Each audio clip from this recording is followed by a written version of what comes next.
Saudações, irmãos e irmãs. Vocês já se perguntaram o que aconteceria se uma cidade inteira fosse destruída devido ao seu pecado? E se esse castigo fosse tão vasto, tão inexplicável, que se tornasse um símbolo eterno de advertência para toda a humanidade? Esse é o mistério por trás da história de Sodoma e Gomorra, duas cidades cujos nomes foram gravados na memória de todos como exemplo de decadência moral e destruição divina. A história começa em um tempo muito distante, nas margens do Mar Morto, onde estavam localizadas as cidades de Sodoma e Gomorra. Eles eram conhecidos por sua grande riqueza e prosperidade, mas também pelo comportamento imoral e corrupto de seus habitantes. Em Sodoma, as pessoas viviam em luxúria e a justiça era ignorada. A hospitalidade, uma virtude muito valorizada naqueles tempos, era desprezada. Os viajantes eram tratados com hostilidade e os mais pobres eram negligenciados, enquanto os ricos desfrutavam de uma vida de excessos. As cidades se tornaram um verdadeiro centro de pecado e depravação, e sua decadência estava à vista de todos. Mas o que realmente chamou a atenção de Deus foi a falta de compaixão e segurança em meio a essa prosperidade. Os pecados foram de tal gravidade que, no momento mais sombrio, o próprio Deus resolveu intervir. Antes de tomar uma decisão tão drástica, porém, ele deu uma última chance. Abraão, o patriarca, ainda tinha familiares que viviam em Sodoma e Gomorra, e ele, num ato de misericórdia, intercedeu por essas cidades. Abraão disse a Deus: "E se houvesse 50 justos nas cidades, o Senhor destruiria mesmo assim?" Deus respondeu que pouparia as cidades por causa dos 50 justos. Mas Abraão, desconfiado da possibilidade de encontrar tantas pessoas justas, continuou a barganhar, conveniente o número para 45, depois 40, 30, 20, até chegar a 10. Deus, sempre disposto a mostrar misericórdia, ofertas que, se houvesse 10 justos, as cidades seriam poupadas. Mas no final, nem mesmo esse número mínimo foi encontrado. Foi então que Deus, através de 2 anjos, invejou um aviso a Ló, sobrinho de Abraão, que morava em Sodoma. Ló recebeu os anjos em sua casa e, em um gesto de hospitalidade que contrastava com a moral da cidade, ofereceu-lhes abrigo. Aquilo que parecia ser um ato de espera, no entanto, chamou a atenção de toda a cidade. E logo uma multidão se reuniu, juntando-se à porta da casa de Ló, exigindo que os visitantes fossem entregues para serem abusados. O pecado de Sodoma e Gomorra não era apenas uma questão de violência e luxúria. Ele era um reflexo da completa falta de compaixão e respeito pelo outro, da exclusão de qualquer moralidade ou virtude que pudesse existir. O que se seguiu foi uma intervenção divina direta. Os anjos cegaram os homens da cidade para impedir o mal. E, finalmente, ordenaram a Ló e sua família que fugissem da cidade imediatamente. "Escape pelas montanhas e não olhem para trás", disseram eles. A destruição começou então.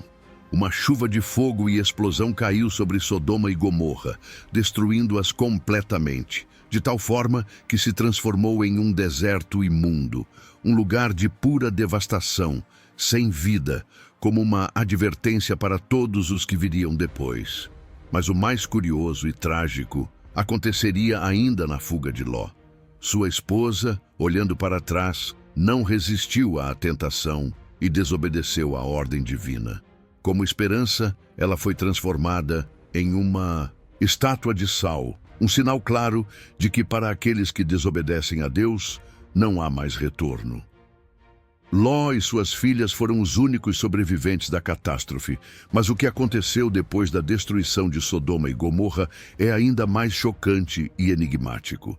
Eles se refugiaram em uma caverna nas montanhas, sozinhos, sem qualquer perspectiva de futuro. As filhas de Ló, temendo que a linhagem de sua família se extinguisse, decidiram agir de maneira extrema. Elas Acreditavam que sem a presença de homens não haveria futuro para a família. Desesperadas, embriagaram o pai sem o seu conhecimento e, em um ato que mais tarde seria considerado incestuoso, tiveram relações com ele. Esse ato sombrio de caráter trágico e moralmente desconcertante gerou duas crianças, Moabe e Amon. Moabe seria o ancestral dos moabitas, enquanto Amon daria origem aos amonitas. Esses povos, que nasceram de uma linhagem que teve início na destruição de duas cidades perversas, viriam a ter um papel importante nas histórias bíblicas seguintes, muitas vezes sendo inimigos dos israelitas. É difícil entender completamente o motivo das filhas de Ló tomarem essa decisão. Eles estavam em uma situação de desespero, em uma terra desolada, e acreditavam que, sem ação, o futuro de sua família seria aniquilado.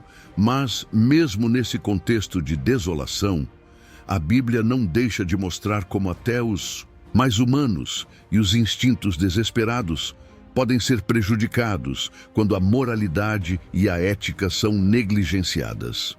As consequências dessa escolha de Ló e suas filhas ressoariam por gerações.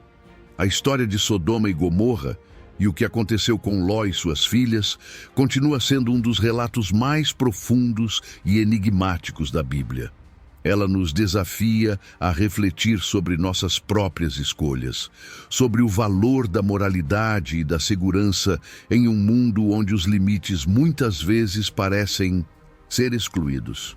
A destruição dessas cidades, bem como os acontecimentos trágicos que se seguirão, nos lembra que o pecado tem consequências e que muitas vezes essas consequências são mais profundas e rigorosas do que imaginamos. Mas a história não termina aqui.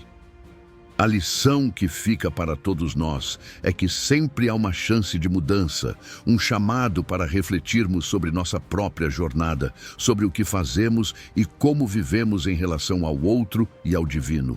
Quando olhamos para a história de Sodoma e Gomorra, somos confrontados não apenas com um evento devastador, mas com questões profundas sobre escolhas, consequências e redenção.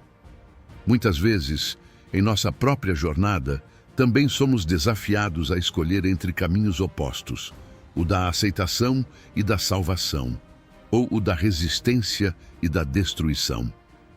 Assim como as cidades de Sodoma e Gomorra, nossas vidas podem ser um reflexo das escolhas que fazem todos os dias, e as consequências dessas escolhas podem ser mais do que.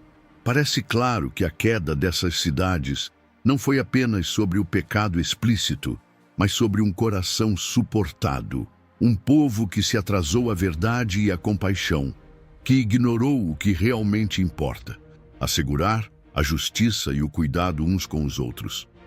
Em um mundo em que a moralidade parece ser constantemente desafiada, o exemplo de Sodoma e Gomorra serve como um alerta.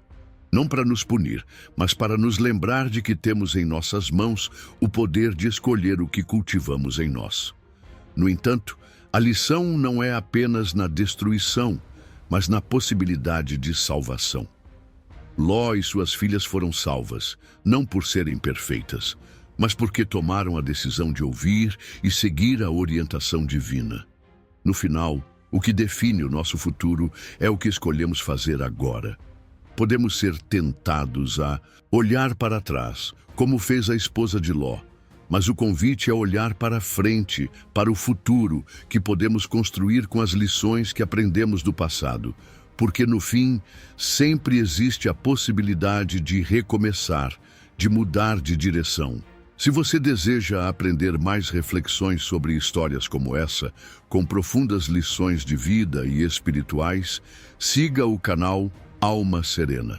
Lá, vamos continuar explorando temas que nos ajudam a entender melhor a vida, a fé e os mistérios que nos cercam. Siga o canal e descubra o poder da transformação espiritual.